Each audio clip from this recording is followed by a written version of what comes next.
అందరికీ నమస్కారమండి. ఈరోజు జూన్ 18, 2025 బుధవారం. నమస్కారం. ఈరోజు కొన్ని ముఖ్యమైన వార్తలున్నాయి. వాటి గురించి కాస్త వివరంగా మాట్లాడుకుందాం. జాతీయ, అంతర్జాతీయంగా మన రాష్ట్రాల్లో కూడా చాలా జరుగుతోంది. అవును. ఈ చర్చ మీ అందరికీ నచ్చుతుందని ఆశిస్తున్నాం. ముఖ్యంగా మా యూట్యూబ్ ఛానల్కు సబ్స్క్రైబ్ చేసుకోండి. ఈ వీడియోను లైక్ చేయడం మర్చిపోకండి. సరే మరి. జాతీయ వార్తలతో మొదలు పెడదామా? తప్పకుండా. భారత్ కెనడా మధ్య సంబంధాలు కొంతకాలంగా స్తబ్దుగా ఉన్నాయి గదా? అవును. ఇప్పుడు మళ్లీ దౌత్యవేత్తలను నియమించుకోవటానికి రెండు దేశాలు ఒప్పుకున్నాయట. ఇది అంటే ఒక మంచి పరిణామం అని చెప్పొచ్చు. అమ్మయ్య, అది మంచి వార్తే. మరి విమానయాన భద్రత సంగతేంటి అహ్మదాబాద్ ఘటన తర్వాత? దాని గురించి డీజీసీఏ ఒక ప్రకటన ఇచ్చింది. ఎయిర్ ఇండియా, బోయింగ్ 787 విమానాల్లో పెద్ద లోపాలేమీ లేవని చెప్పారు. ఓ సరే. కానీ విమానాల నిర్వహణ, భద్రతా విషయంలో కొన్ని ఆదేశాలు ఇచ్చారు ఎయిర్ ఇండియాకు. అంటే ఇంకాస్త జాగ్రత్త అవసరమన్నమాట. అంతేగా మరి. భద్రత విషయంలో రాజీ పడకూడదు గదా.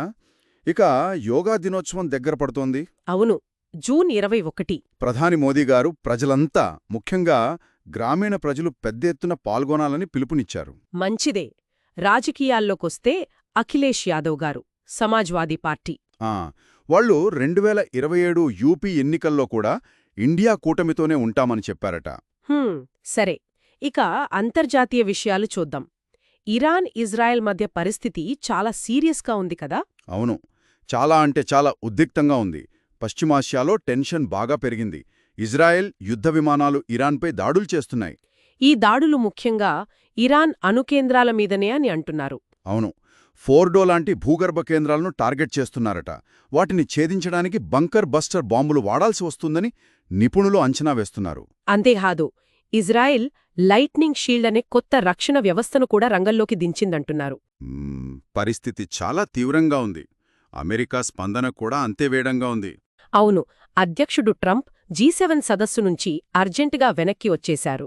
అంతేకాదు, ఇరాన్ సుప్రీం లీడర్కు నేరుగా వార్నింగ్ ఇచ్చారు. ఎక్కడ దాక్కున్నావో తెలుసు, బేషరతుగా లొంగిపో అనడం. అంటే చాలా తీవ్రమైన హెచ్చరికది. దీని ప్రభావం ప్రపంచం మీద ఎలా ఉండబోతోంది? ముఖ్యంగా చమురు ధరలు, హర్మూజ్ జలసంధి గురించి మాట్లాడుతున్నారు. అది చాలా కీలకమైన పాయింట్.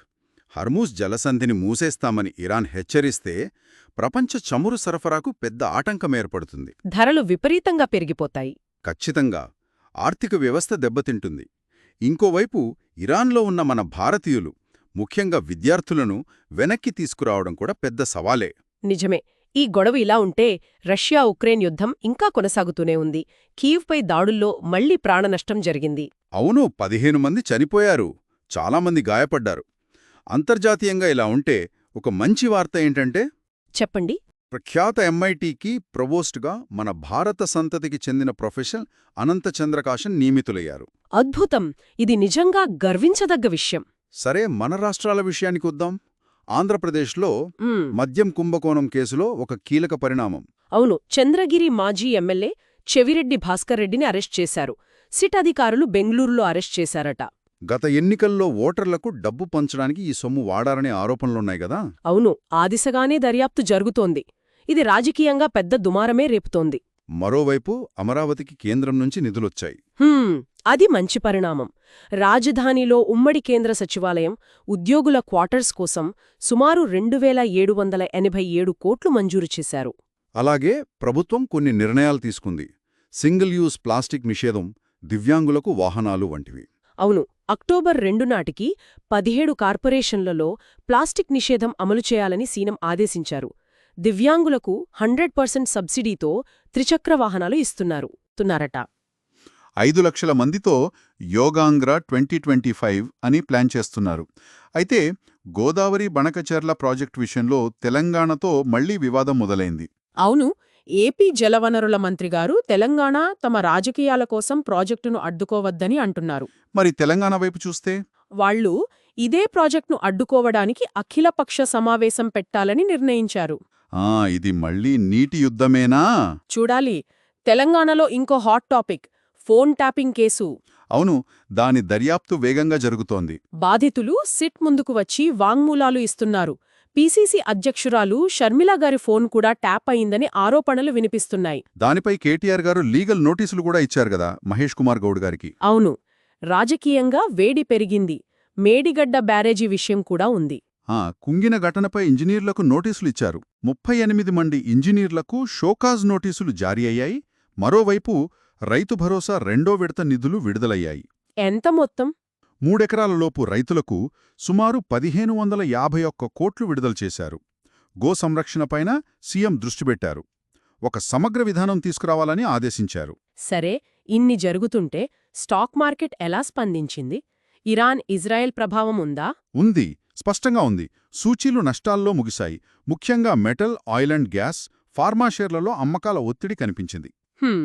అంతర్జాతీయ అనిశ్చితి ప్రభావం అన్నమాట. ఇక స్పోర్ట్స్లోకి వస్తే, ఇండియా ఇంగ్లాండ్ టెస్ట్ సిరీస్ ముందు వాళ్ల బస్బాల్ ఆట తీరుపై చర్చ నడుస్తోంది. అంటే దూకుడుగా ఆడటం కదా? అవును, దానిపై మనవాళ్లు అప్రమత్తంగా ఉండాలి. బుమ్రా ఒక విషయం చెప్పాడు. ఏంటది? పనిభారం కారణంగానే టెస్ట్ కెప్టెన్సీని వద్దునుకున్నానని చెప్పాడు. ఓ, అర్థం చేసుకోదగినదే. క్రికెట్లో ఇంకో వింత జరిగిందంటున్నారు. అవును, నెదర్లాండ్స్ నేపాల్ మ్యాచ్లో ఏకంగా 3 సూపర్ ఓవర్లు ఆడారట. 3 సూపర్ ఓవర్లా? అదెలా సాధ్యం? చాలా అరుదు కదా? చాలా అంటే చాలా అరుదు. క్రికెట్ చరిత్రలోనే ఇదొక విచిత్రమైన మ్యాచ్. నిజంగానే. మొత్తానికి చూస్తే అంతర్జాతీయ ఉద్రిక్తతలు, దేశీయ రాజకీయాలు, రాష్ట్రాల ప్రాజెక్టులు, ఆర్థిక మార్కెట్లు అన్నీ ఒకదానికొకటి ముడిపడి ఉన్నాయి కదా? అవును, ముఖ్యంగా పశ్చిమాసియాలో జరిగేది ప్రపంచాన్ని, మన దేశాన్ని, మన మార్కెట్లను కూడా ప్రభావితం చేస్తోంది. ఇది మనం గమనిస్తూనే ఉండాలి. కరెక్ట్. ఒక చోట జరిగే సంఘటన ప్రభావం ఎక్కడెక్కడికో పాకుతోంది. ఈ ప్రపంచ రాజకీయ ఆర్థిక పరిణామాలు ముందు ముందు ఇంకెలా మారతాయో చూడాలి. దీని గురించి మనమందరం ఆలోచించాలి. మరిన్ని విశ్లేషణలు, అప్డేట్స్ కోసం మా ఛానల్కు తప్పకుండా సబ్స్క్రైబ్ చేసుకోండి. అలాగే ఈ వీడియోను లైక్ చేయండి. ధన్యవాదాలు. ధన్యవాదాలు.